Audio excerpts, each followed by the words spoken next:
నమస్తే. Welcome to my channel. నేను మీ వినోద్. రోజు రోజుకు నా అన్వేష్ పతనం మొదలైంది.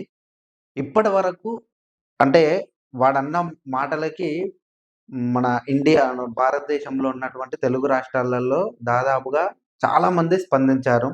కానీ కొంతమంది యూట్యూబర్లు ఇప్పటి వరకు అసలు దాన్ని ఊసే ఎత్తలేదు. ఎందుకు అంటే మళ్ళీ బురదలో రాయేస్తే మన మీదనే చిల్లుతుంది గదా అని అనుకున్నారేమో కానీ ఇప్పటి వరకు నా అన్వేష్ పైన అంటే అతను చేసిన వ్యాఖ్యల పైన ఒక్కటంటే ఒక్క మాట గూడా మాట్లాడలే. ఇంతకుముందు వాళ్ళ ఫ్యామిలీని గాని, వాళ్ళని ఉద్దేశించి గాని ఈ అన్వేష్ కొన్ కొన్ని సంచలనమైన వ్యాఖ్యలు చేసిండు. అంటే కొంచెం బూతు పదాలు మాట్లాడిండు. అయినప్పటికీ గూడా వాళ్ళు ఇదే ఛాన్స్ అని వాళ్ళు తిరగబడలేదు. ఒక్క మాట గూడా మాట్లాడలేదు. వాళ్ళెవరు అంటే ఇమ్రాన్, ఇంకొకటి వీఆర్ రాజా. వీళ్ళను ఎంత ఆడుకోవాలనో అంత ఆడుకున్నాడు. ఎన్ని మాటలనాలనో అన్ని మాటలన్నాడు. ఏ విధంగా వీళ్ళను రెచ్చగొట్టాలనో, లేదు అంటే ఏ విధంగా వీళ్ళని అణగదొక్కాలని చూశాడో ఈ నా అన్వేషణ.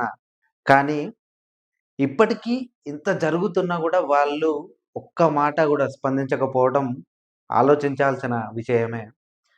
ఎందుకు అంటే ఒకప్పుడు ఇమ్రాన్ అన్న వాళ్ళ మదర్‌ని ఒక వ్యభిచారిగా మాట్లాడిన సందర్భాలున్నాయి నా అవినాష్. అయినా కూడా ఇప్పుడు ఇంత జరిగినా కూడా ఇమ్రాన్ గాని, వీఆర్ రాజా గాని స్పందించలేదు.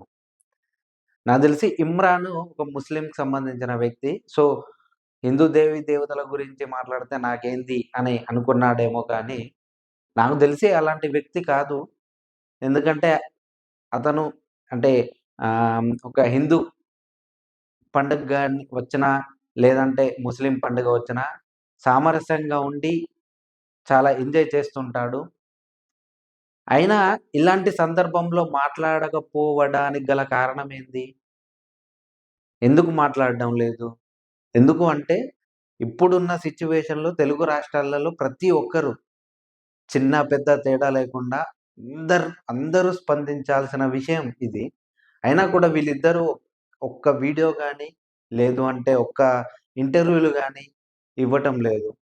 దానికి కారణం ఏమై ఉంటుందో మరి వాళ్ళకే తెలియాలి.